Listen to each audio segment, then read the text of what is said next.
Are you a cross-border retiree, retiring here in the States and planning on turning on OAS? If so, you may be nervous that you're going to lose some or all of your OAS benefit because of this OAS income clawback. Today, we're going to talk about what the OAS income clawback looks like for U.S. residents.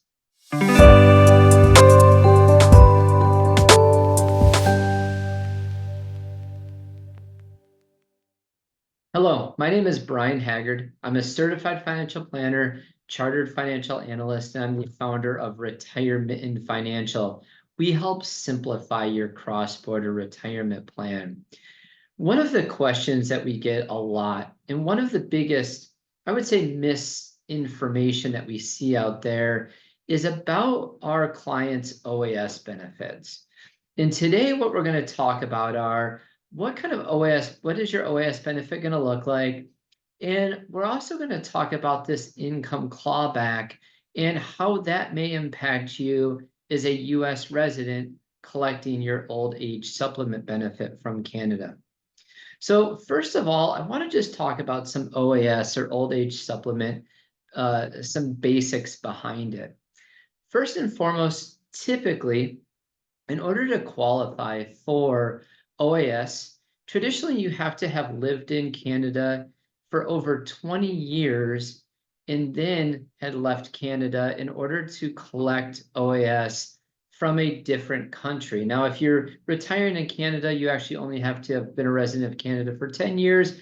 But for a lot of countries out there, in order to collect an OAS benefit, you actually have to be a resident of Canada for 20 years. Now, this is the first big misconception that people have. So a lot of people, they'll tell me, Brian, I just don't have enough eligibility to even get an OAS benefit. I left Canada, maybe 10 or 15 years after the age of 18. I didn't have my full 20 years after the age of 18. Again, here's the big misconception, because a lot of my clients actually do qualify for OAS, even if they don't have 20 years of Canadian residency.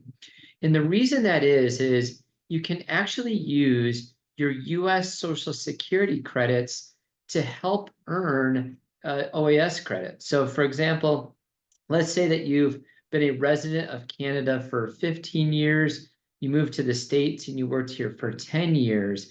Well, that 15 years plus the 10 years is now higher than 20, and so you would qualify for an OAS benefit. Now, the Social Security credits will help you qualify for an OAS benefit. They don't necessarily increase your OAS benefit. And what I mean by that is OAS starts as early as age 65. And the maximum benefit here in 2024 is $718 Canadian per month. If you lived in Canada, if you're a resident of Canada for a full 40 years after the age of 18, that is what your benefit would be at age 65. And if you've only been in the US for, in Canada for half that time, and then you move to the US, well, then you'd be eligible for half of that benefit. Now, like I mentioned before, you may have even less than 20 years of eligibility, but you'd still qualify for OAS if you've worked here in the States as well. If you moved to the States and you were a stay-at-home mom or dad and you never had any Social Security credits because of that, you may not qualify for Social Security if you don't have, or OAS if you don't have the full 20 years. But a lot of our clients do qualify for OAS, and a lot of times they don't know it. So that is kind of the first misconception that we see. The other misconception, and the thing that kind of prompted this video, was a client of mine called me and said, "Hey, Brian, does it even matter? Should I even apply for OAS? I'm going through the application and looks like I earn too much to get a benefit anyway."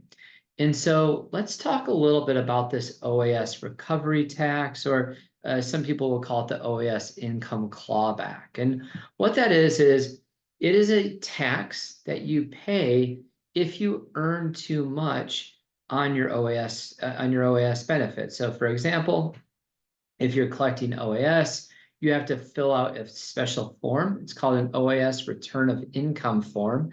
And If your income exceeds about 91,000 Canadian here in 2024, your OAS benefit will potentially start to be eliminated. And then if you earn over about $143,000 Canadian here in 2024, your OAS benefit would be completely eliminated. And so a lot of people, when they kind of look at these numbers, they go, well, hey, I was working and ended up earning a lot more than that. Why would I turn on my OAS benefit if it is all going to be eliminated? And that's a great question. And a lot of times what prompts this is, as a US resident, unfortunately, when you're filling out your OAS application, you typically can't do this online. And so when you're going through the OAS application, it's a paper application that you actually have to mail to Canada. They're going to ask you a question, and it's going to say, did you earn over a certain amount of money in 2023? And that is worldwide income. And that is kind of the question that stops a lot of people. And it's the question that a lot of times they will then stop the application and then reach out to me to ask about. And you can see there's a couple of different options. There's the yes, no, or not applicable. Now, the great news for people in the US, if you're a Canadian retiring here in the US, or if you're in the US now and maybe you're planning to move back to Canada in the future, you actually don't have to worry about this OAS RI, this OAS return of income taxes. You don't have, here in the States, one of the big benefits, or a benefit of retiring here in the States, is you can earn as much money as you want and you get to keep all of your OAS benefit. That is unique. Even if you were to retire in Canada and you earn over a certain amount of money, your OAS would start to be reduced or eliminated. And there's many other countries as well that if you may retire in, that your OAS benefit may be reduced or eliminated if you earn too much money. The United States is one of the countries that do not require you to fill out and complete an OAS RI. And it doesn't matter how much you can make, you're still going to collect your OAS benefit here in the state. So you don't have to worry about earning too much here in the States. You can see here, here's a list. It's a pretty robust list. There's a lot of countries out there that have some sort of agreement with Canada that you don't have this OAS recovery tax or income clawback. So you don't have to worry about it. If you retire in Canada, might be a decent chance that you could have this recovery tax. If you retire here in the States, you will not have that OAS recovery tax, and that's a great thing. So let's talk a little bit about some strategies that you may consider. And a lot of these strategies are, if you're going to plan to move back to Canada at some point, you may want to turn on your OAS benefit as early as possible, which is at age 65. You might want to start getting it. I have a couple of clients that, they're still working at 65, but when they retire, they're going to move back to Canada. And let's just say that's age 70. And some of those clients have a lot of income when you talk about CPP and OAS and Social Security and RSP and IRA withdrawals, and it adds up for them, right? So what a lot of those clients will do is, while they're here in the States, they'll turn on OAS right at 65. They'll start collecting as much as they can, knowing that there's a good chance when they move back to Canada, that OAS benefit will be completely eliminated for them, or maybe a lot of it will be eliminated for them. Other strategies that we may consider if you're thinking about moving back to Canada and you want to try to get all of your OAS benefit. And again, your OAS benefit might be $600, $700, $800 a month. So it can add up to big numbers for folks who have been in Canada for a long period of time.